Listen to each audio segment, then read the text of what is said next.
중국에서 선교하던 친구 선교사로부터 그 지역의 성탄절에 대해서 이런 말을 들었습니다. 성탄절은 전 세계의 명절입니다.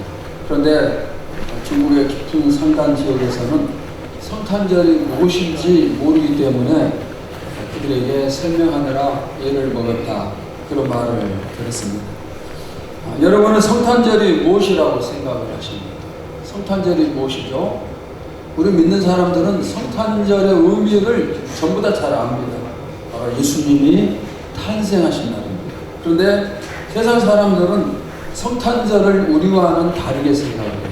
의미를 모르기 때문에 다르게 생각을 하는데, 형형색색의 아름다운 트리가 술을 놓고, 또 백화점에는 연중 최고의 인파가 몰리고, 또 어제 뉴스를 보니까 호텔에서 파는 케이크는 30만 원짜리가 있어요. 30만 원짜리 케이크를 팔고, 산타크루스, 또 루돌프 사슴코, 흥청망청 선물 등등, 이런 것이 과연 성탄절입니까?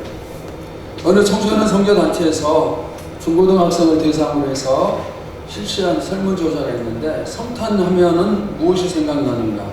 이 질문에 산타크루스가 생각난다 30%, 또 크리스마스 트리 13.4%, 선물 10.7%, 그리고 예수님, 이렇게 답한 사람은 7.2%에 불과했습니다. 물론 좋은 의미로 성탄절을 생각하는 그런 사람도 많습니다. 예를 들면은 가난한 이웃과 함께한다든가, 구제한다든가, 그리고 복지시설을 방문하고, 이런 사람들도 많이 있습니다. 성탄절이 이렇게 좋은 의미로 사용이 되어지고 또 좋게 생각하는 것은, 이것은 참 좋은 현상입니다.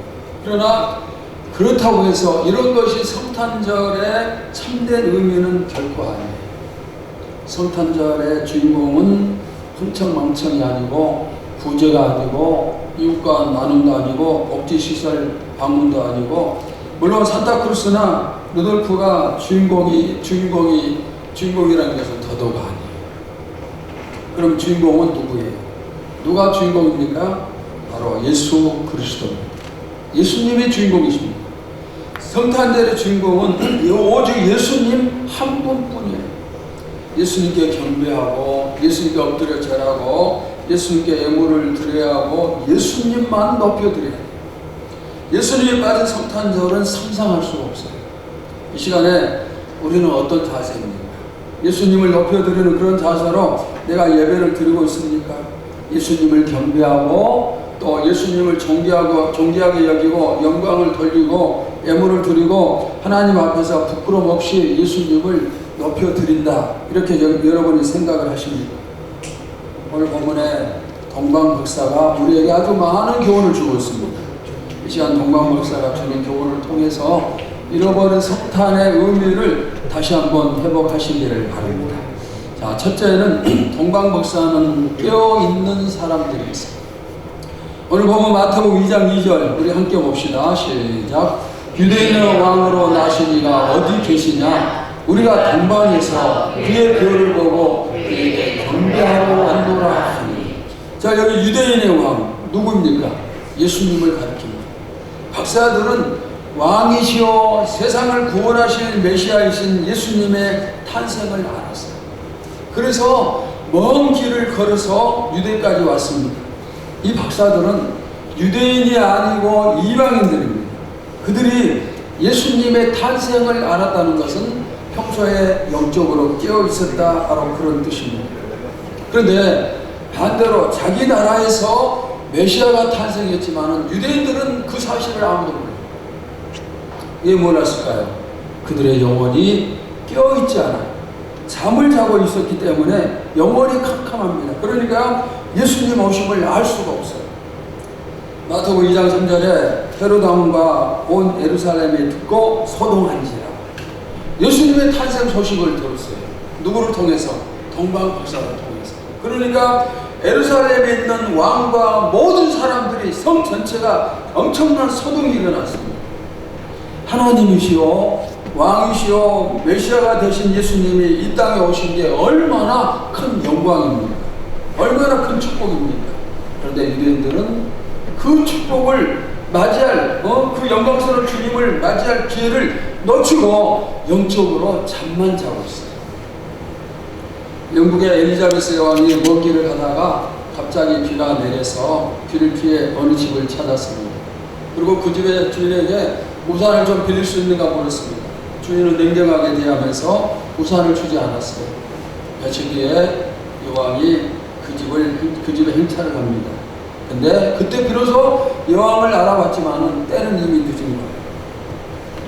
미국의 어느 흑인이 본 교회 예배 시간을 놓쳐서 가까운 교회에 예배를 드리러 갔습니다. 그러나 앞에서 들어갈 수가 없었어요. 이유는 흑인이라는 이유 때문에 백인들이 다니는 교회에 들어올 수 없다는 겁니다. 그래서 눈물을 흘리면서 이제 교회에서 쫓겨나다시피 나가는데, 근데 앞에 어떤 분이 앉아서 울고 있습니다. 그래서 흑인이 묻습니다. 당신은 백인인데 왜 교회에 들어가지 않고 울고 있습니까? 그때 그 백인이 하는 말이 저들이 나를 들어오지 못하게 막았다. 근데 흑인이 자세히 보니까 그 사람이 바로 예수님이셨습니다. 여러분, 지금 우리는 깨어 있습니까? 내가 예배 드리고 있다고 해서, 이 자리에 앉아 있다고 해서 깨어 있음이 보장되는 것은 아닙니다. 내가 찬양 열심히 하고 기도 열심히 하고 또 교회 10년 20년 아니면 또 어떤 중요한 직분을 받았다고 해서 또 헌신 잘한다고 해서 그것이 깨어있음을 보장해 주는 것은 아니에요.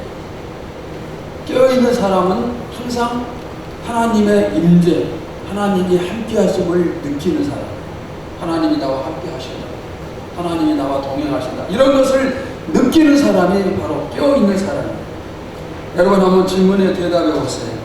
지금 이 예배에 주님이 함께 하심이 느껴집니까?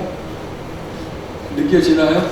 이럴 때 아멘 하시면 돼요. 느껴집니까? 아멘. 전해지는 이 말씀이 사람의 말이 아니라 하나님의 말씀으로 믿어집니까? 아멘. 또 기도할 때 하나님이 내 기도를 받으신다, 그런 느낌이 있습니까? 아멘. 혹시라도 여러분이 예배에 참석하지 못하고 다른 곳에 있을 때 마음이 찔리고 양심의 가책이 생기고 또 불편하고 답답하고 하나님께 죄송스러운 마음이 생기고 그런 마음이 있습니까? 예배를 내가 못 드리니까 너무나 하나님께 불편하고 하나님께 정말 미안하고 마음은 불편하고. 방금 여러 가지 질문에 여러분들이 아멘하고 대답한다면은 그 사람은 무슨 사람? 깨어있는 사람, 영원히 깨어있는 사람입니다. 깨어있는 사람은 주님이 언제 오셔도 맞이할 수가 있고 주님이 오실 때 알 수가 있어요. 우리는 이미 예수님이 오셨어요. 그러나 앞으로 주님이 다시 오십니다. 여러분이 영원히 깨어있을 때 재림하신 주님을 분명히 맞이할 수 있음을 믿습니다. 자, 두 번째는 동방 박사들은 험난한 길을 무릅쓰고 예수님을 찾아 나섰습니다. 예수님을 만나는 것이 쉽지가 않아요. 지금처럼 부산에서 KTX 타고 서울까지 급히 와가지고 또 택시 타고 어디 주소 주고 가서 찾는 게 아닙니다. 만나야겠다고 마음 먹는다고 해서 만나지는 것도 아닙니다. 만나기 위해서는 수고와 헌신과 희생, 시간도 많은 시간을 들여야 되고, 하여튼 정말 저절로 만나지는 것은 절대로 아닙니다. 동방 박사들이 예수님을 찾아가는 게 쉬운 게 아니에요. 여러분, 동방 박사가 몇 사람일까요? 몇 사람입니까? 세 사람입니까? 아니에요. 그냥 선물을 3개 드렸으니까 세 사람처럼 생각되지만은, 그러나 제가 여러 가지 여기저기 전부 다 찾아보는데 세 사람이 아니에요. 여러 사람이에요. 정확한 숫자는 모르시면. 그러면은 이 동방 박사들이 예수님을 찾아올 때 오기까지 그 걸리는 시간이 얼마일까요? 그것도 제가 참고하면서 찾아봤더니 몇 날 며칠 걸린다는 주장에서 몇 달 걸린다는 주장까지 있습니다. 그 다음에 또 문제는 그 먼 길을 예수님을 찾아올 때 광야도 있을 것이고 험한 길도 있을 것이고 그 과정에서 강도를 만나서 생명의 위협도 받고 그리고 가지고 있는 것 전부 다 빼앗길 수도 있고 언제 그런 일이 생길지 모르는 그런 환경입니다. 하지만 동방 박사들은 이런 위험을 무릅쓰고 희생을 무릅쓰고 찾아 나서 찾고 찾다가 힘들어서 포기한 게 아니라 찾을 때까지 찾았고 결국에는 아기 예수님을 만났습니다. 찾는 것이 쉬운 게 아니에요. 성경에 보시면은 잃어버린 것을 찾는 내용들이 많이 나오죠. 누가복음 15장 같은 경우에 또 나오는데, 목자가 잃은 양을 찾을 때 얼마나 애를 쓰면서 찾는가. 한 여인이 동전 하나를 잃어버렸을 때 그 여인이 빗자루를 들고 온 집을 쓸면서 동전 하나를 찾아 나서는 거죠. 사실 박사들이 먼 이국 땅에서 아기 예수를 찾아 나서는 것은 우리 말처럼 시골의 사람이 서울에서 김서방을 찾는 것처럼 어려운 그런 것이죠. 그러나 찾고자 하는 열정, 찾고자 하는 마음이 있었기 때문에 결국에는 찾아내는 거예요. 여러분에게도 이런 열정이 있기를 간절히 축원합니다. 여러분 주님을 만나셨습니까? 하나님의 살아계심을 확신을 합니까? 성경이 하나님의 말씀임을 믿습니까? 예수 그리스도가 여러분의 구주 되심을 믿습니까? 이런 것들을 믿어지지 않는다면 믿어질 때까지 매달려요. 주님이 나의 구주가 되심이 믿어지지 않는데 나에게 믿음을 주시옵소서. 매달리고 또 매달리고 기도하고 또 기도할 때 주님이 믿음을 주심을 믿습니다. 동방박사는 만날 때까지 찾아 나섭니다. 끝없이. 저희 가정에 큰형님 얘기를 좀 하겠어요. 언젠가 했었던 얘기인데, 형님은 저희 젊은 시절에 예수님을 믿지 않았어요. 가족들이 전부 다 예수 믿으라고 전도를 하고, 특별히 저희 바로 이 형인 삼일교회 목사님으로부터 매일매일 전도를 받았어요. 하나님이 살아계신다는 말을 수없이 들었지만은 믿지 않는 거예요. 그런데 어느 날 발을 다쳐서 발목 부분이 엄청나게 이제 부어 올랐습니다. 걷지를 못해요. 너무 통증이 심해서. 그래서 군 발목에 손을 얹고는 말하기를, 하나님, 만약 하나님이 살아 계신다면은 제가 손을 떼는 순간 다 가라앉게 해 주십시오. 그러면은 그다음부터 열심히 교회에 다니겠습니다. 그렇게 말하고 손을 떼는 순간 놀란 사실은 손을 떼는 즉시 군 발이 전부 다 가라앉았어요. 걷고 뛸 수가 있었습니다. 물론 그 다음부터 즉시 교회에 나가는 것은 아니에요. 라디오를 틀어놓고 예배 드리면서 설교를 듣고 헌금 시간이 되면 라디오 헌금 드리고, 그리고 예배가 끝나면 다시 본인의 주머니에 집어넣고, 그런 식으로 예배를 드리다가 얼마 뒤에 교회에 나가서 열심히 신앙생활을 하기 시작을 했습니다. 여러분 주님을 만나고 싶습니까? 그러면은 어떻게 찾아야 돼요? 찾으면은 반드시 찾게 되어 있어요. 구하라 주실 것이요, 찾으라 뭐라고 했죠? 찾을 것이요. 기도 응답에 대한 열정도 있어야 됩니다. 예배에 대한 열정도 필요합니다. 세상 살아가는 사람들 보면 세상에 대한 열정이 너무나 커요. 돈 버는 일을 하면 하루에 15시간씩 그 이상도 일을 하죠. 자녀 교육에 대한 열정도 엄청나죠. 이런 열정으로 우리도 하나님을 향하면 얼마나 좋을까요? 그런 열정으로 하나님을 찾으면 얼마나 좋겠습니까? 열정이 있으면 행함이 뒤따르고, 행함이 있으면 하나님을 만나고 기도로 응답받고 축복받음을 믿습니다. 예수님 탄생 당시 성경에 능통한 종교 지도자들은 예수님이 베들레헴에서 탄생하신다는 것을 이미 알고 있어요. 왜냐하면 구약 성경에 기록되었기 때문입니다. 자, 미가서 5장 2절입니다. 함께 봅시다. 시작. 베들레헴 에브라다야, 너는 유다 족속 중에 작을지라도 이스라엘을 다스릴 자가 내게서 내게로 나올 것이라. 그의 근본은 성고의 영원에 이르리라. 자, 이처럼 베들레헴에서 예수님이 탄생하신다는 것이 이미 오래전 구약 성경에 예언이 되어 있어요. 그러니까 뭐 종교 지도자들, 제사장이나 서기관이나 이런 사람들도 메시아가 예수님이 베들레헴에 태어나신다 이미 알고 있는 겁니다. 그런데 막상 예수님이 탄생할 때는 아무도 몰라요. 그리고 또 박사들 통해서 탄생의 소식을 들었으면은 종교 지도자들이 빨리 베들레헴으로 내려가야 되죠. 근데 내려가지도 않아요.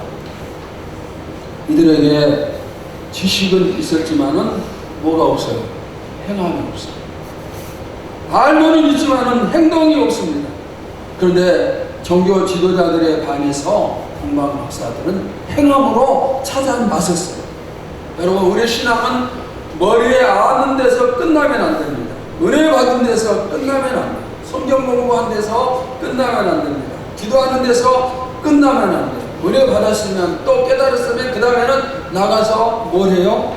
뭘 해야 돼요? 행동. 은혜 받은 거, 깨달은 것, 행동. 이것이 있어야 됩니다. 실천해야 됩니다. 그것이 바로 진짜 신앙이요, 참 신앙이에요. 요즘은 목회하기가 힘든 때라고 모두들 얘기를 하죠. 과거에는 목사님들이 성도들에게 어떤 말하고 그러면 정말 순종 잘했어요. 그리고 책망하고 그래도 잘못을 깨닫고 받아들이고 그랬는데 지금은 순종이 약하죠. 그리고 책망하면은 그 다음 주일부터 교회를 안 나오는 사람들이 있어요. 그러니까 지금은 목사님들이 성도들을 대할 때 유리 그릇을 대하는 것처럼 조심조심, 말 조심, 행동 조심, 옛날보다 더 조심해야 돼요. 조금만 잘못 보이면은 그냥 시험 두고 떠나기 때문에. 과거에는 성도들이 목사의 눈치를 봤다면은 이제는 목사가 성도들의 눈치를 봅니다. 이게 모든 목회자들의 공통적인 애로점입니다. 우리 교회에서 제가 함부로 얘기했을 때 시험 들지 않고 자리를 시키고 깨닫고 돌이켜서 더 열심히 할 수 있는 사람들이 얼마나 될까요? 여러분 전부 다 그런 성도들 되시기를 축원합니다. 말씀을 들으면은 순종하고 잘못을 지적해주면은 깨닫고 고치려고 하고 목사님이 나를 사랑하시니까 이렇게 해주시는구나 이런 마음으로 가지고 하면은 저도 좋고 여러분도 좋고 얼마나 좋겠습니까? 왜 사람들이 이렇게 변할까요? 이유는 하나예요. 많은 것을 알아요. 설교를 듣고 성경 공부하고 또 개인적으로 성경 보면서 머리에 성경 지식이 꽉 차 있는데 꽉 찬 만큼 행동이 뒷받침이 안 되는 거예요. 행함이 없으면은 자꾸 사람이 어떻게 됩니까? 행함이 없으면은 사람이 이상하게 바뀝니다. 비판적이 되고 따라가게 됩니다. 여러분 한번 생각해 보세요. 나는 예수님을 힘들게 하는 사람인가 아니면은 예수님께 힘이 되어주는 사람인가? 나는 교회에서 목사님에게 힘이 되어주는 사람인가 아니면은 힘들게 하는 사람인가? 여러분 어떤 사람이에요? 어떤 사람입니까? 힘이 되어주는 사람 되려고 애를 쓰시기를 바랍니다. 내가 목사님의 조그만 힘이라도 힘이 되어드리겠다 이런 자세를 여러분들이 가지면 저는 얼마나 편안하게 목회하고 또 얼마나 감사하면서 목회하겠습니다. 여러분 말 많이 하지 말고 행동하시기 바랍니다. 우리가 모일 때마다 다른 사람들의 약한 부분을 자꾸 덮어주고 감싸주고 그렇게 해야 돼요. 비판하고 또 뭐 나쁜 말하고 그러면은 그런 모임은 좋지 않아요. 잠언 10장 19절에 이런 말씀이 있어요. 같이 봅시다. 시작. 말이 많으면 허물을 면하기 어려우나 그 입술을 제어하는 자는 지혜가 있느니라. 말이 많으면은 저절로 허물이 생기는 거예요. 그런데 말이 적으면 방금 뭐라고 했죠? 입술을 제어하는 자는 지혜. 말을 적게 하는 사람이 지혜 있는 사람이에요. 말을 많이 하다 보면 실수하잖아요. 그럼 허물이 생기는 거예요. 동방 박사들이 제사장과 서기관들보다 하나님의 말씀, 성경은 더 모를 수가 있어요. 분명히 더 몰랐을 겁니다. 그러나 하나님은 동방 박사들은 높여주지만 유다의 종교 지도자들은 책망을 하십니다. 오늘 본문에도 하나님이 동방 박사를 높여주셨기 때문에 이렇게 성경에 기록된 거예요. 그들이. 하나님은 어떤 사람을 사랑하세요? 행동하는 사람. 이제 우리도 적은 것 하나부터 실천할 수 있기를 바랍니다. 새해에는 내가 한 번 더 예배를 더 드려야겠다. 한 번 더 기도를 더 해야겠다. 한 번 더 초인종 누르고 전도를 더 해야겠다. 한 번 더 하나님께 헌신해야겠다. 이런 마음을 가지고 우리가 나가고 또 실제로 실천할 수 있기를 바랍니다. 성탄절을 맞으면서 과거에 우리 교회가 나눴던 일들이 생각이 났어요. 설교 준비하면서 옛날 성탄절을 생각을 했더니 이제 그런 부분들이 생각이 나는데 성탄절이나 명절이 되면은 아파트 단지에 격리하는 모든 분들 그리고 관리사무소의 모든 직원들 또 파출소의 직원들 그리고 아파트 노인정 등등 모두에게 교회가 항상 선물을 준비해서 그분들에게 전달을 했습니다. 그때 보니까 격리하는 분들만 두 아파트 단지에서 한 40명 이상씩 되고 있어요. 그러니까 관리실이나 또 파출소나 노인정 이런 데까지 가는 상당히 많은 사람들이 있어요. 주는 것은 좋은 것입니다. 꼭 우리가 값비싸고 귀하고 그런 것만 줘야 되는 게 아니라 그냥 내 형편에 맞게끔 우리 정성과 사랑을 담아서 전달하면 그것이 선물이 되는 거예요. 내가 나중에 비싼 거, 큰 것 하겠다 하면은 죽어도 못해. 그러니까 아주 적은 것부터 시작할 때 나중에 큰 것도 나눌 수 있게 됨을 믿습니다. 이 시간 여러분의 마음속에 내가 성탄절을 맞이하고 연말연시를 맞이해서 뭔가 하고 싶다 이런 마음이, 이런 생각이 떠오른다면은 예배 후에 꼭 실천하시기 바랍니다. 실천은 건강한 신앙인으로 만들어줘요. 실천하지 못하면은 영적으로 우리를 약하게 만들어요. 슬픈 사람을 향해서 여러 말을 해주는 것보다 손수건을 꺼내서 흐르는 눈물 한번 닦아주는 것이 더 큰 위로가 되겠죠. 여러분들이 행함이 있는 살아있는 신앙인 되시기를 주의 이름으로 축원합니다. 자, 세 번째, 동방박사들은 예수님께 가장 귀한 것을 드렸습니다. 오늘 본문에 보시면은 이들이 주님께, 아기 예수께 준비한 선물 세 가지가 나옵니다. 뭐가 나옵니까? 황금과 유향과 몰약입니다. 그런데 이것은 아주 귀하고 값어치 있는 선물이고, 이 선물에는 아주 중요한 뜻이 포함되어 있어요. 뭐냐면은 황금은 예수님이 왕이심을 상징합니다. 그 다음에 유향은 예수님이 하나님의 아들 즉 신이심을 상징을 하고, 몰약은 예수님의 십자가 죽으심을 상징합니다. 예수님은 왕이시고 예수님은 하나님이시고, 그런 분이 이제 십자가에 못 박혀 돌아가십니다. 이 세 가지 선물에 그 뜻이 포함이 되어 있습니다. 박사들은 예수님께 꼭 필요한 선물을 준비를 해서 드린 것입니다. 예수님을 향한 사랑이 충만했기 때문에 예수님에게 필요한 선물을 이들이 준비했다, 이렇게 생각을 할 수가 있습니다. 누군가를 귀히 여기고 존중히 여길수록 선물의 무게가 더 무거워지겠죠. 귀한 분에게 정성 없는 선물 드리지 않아요. 사랑하는 사람에게도 마찬가지입니다. 지금 우리도 동방박사처럼 아기 예수님께 준비된 선물을 드리겠죠. 여러분들이 정성껏 준비해서 예물도 드리고 그러겠죠. 또 어떤 분들은 성도들을 섬기기 위해서 여러 가지 이미 준비되어 있고, 선물을 우리가 어떤 마음으로 준비를 했습니다. 오늘 준비한 예물이 정말 귀한 것입니다. 예수님을 진심으로 사랑하고 또 예수님을 진심으로 존중하는 그런 마음으로 드리도록 준비가 되는 거예요. 아니면은 정성 없이 그냥 준비를 합니다. 오늘은 예수님의 생일이에요. 예수님이 탄생하신 날입니다. 여러분이 준비한 선물이 예수님이 기뻐하시는 그런 선물이 되시기를 바라고, 동방박사가 드렸던 예물보다도 더 귀한 예물이 될 수 있기를 주의 이름으로 축원합니다. 드린다고 해서 그것이 다 좋은 선물 되는 건 아니죠. 드린다고 해서 주님이 다 기뻐하시는 것도 아니죠. 아마 우리가 주님께 드린 선물 가운데는 주님이 정말 기뻐하면서 받으시기도 하고, 또 어떤 것은 또 기뻐하지 않고 받지 않으시고 그런 것도 있겠죠. 롯데백화점에서 고객들을 대상으로 해서 설문조사를 했습니다. 최악의 크리스마스 선물이 무엇인가 조사를 했는데 1위에서 5위까지 이런 대답이 나왔어요.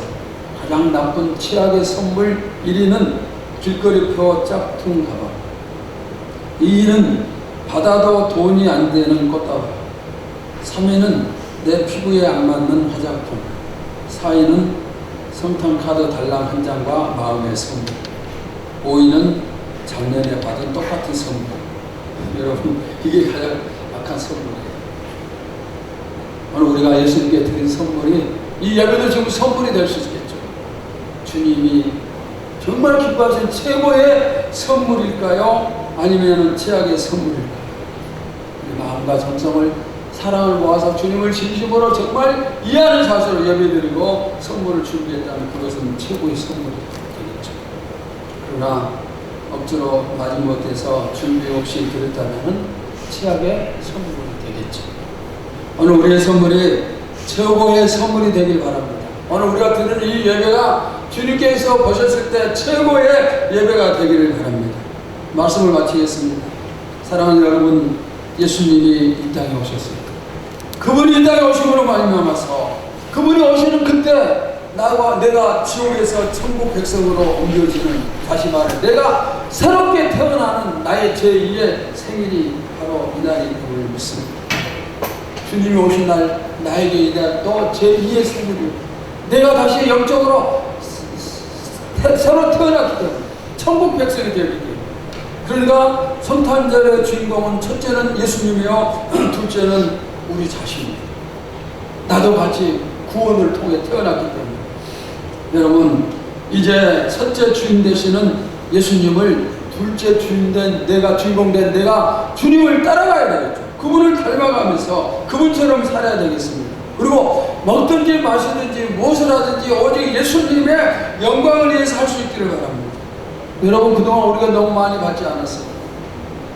어제 예산편성위원회 모임 갖고 1년 동안 하나님이 우리에게 얼마나 축복을 주셨는가 살폈어요. 어려운 가운데서도 하나님 우리에게 많은 축복을 주셨어요. 우리가 받은 것들이 너무나 많아요. 여러분 한 사람 한 사람 하나님으로부터 받은 것, 선물 받은 것, 축복 받은 것 너무나 많아요. 그런데 우리는 아직도 욕심이 끝이 없어요. 더 많이, 더 큰 것을 우리는 그렇게 소원을 하고 있죠. 이제부터는 이 마음을 바꾸어서 예수님께 드리는 사람, 주님 주시옵소가 아니라 주님 제가 이렇게 희생하겠습니다. 바로 이렇게 바뀌는 성도가 되시기를 바랍니다. 주님이 오시니까 전부 다 바뀌었어요. 말구유에 오신 예수님 때문에 세상이 바뀌었습니다. 미움이 있는 곳에 사랑이, 아픔이 있는 곳에 위로가, 절망이 있는 곳에 소망이 되고 있습니다. 오늘 우리도 이제는 이렇게 바꿀 수 있어요. 이 세상의 중앙에 우리가 뛰어 들어가서 중심에서 예수님처럼 바꾸는 그런 성도가 될 수 있기를 바랍니다. 자, 그런 의미에서 우리 옆 사람과 다시 한번 인사합시다. 주님 오심을 서로 축하하면서 메리 크리스마스 인사하세요. 메리 크리스마스. 메리 크리스마스. 주님 이 땅에 오심을 진심으로 감사를 드립니다.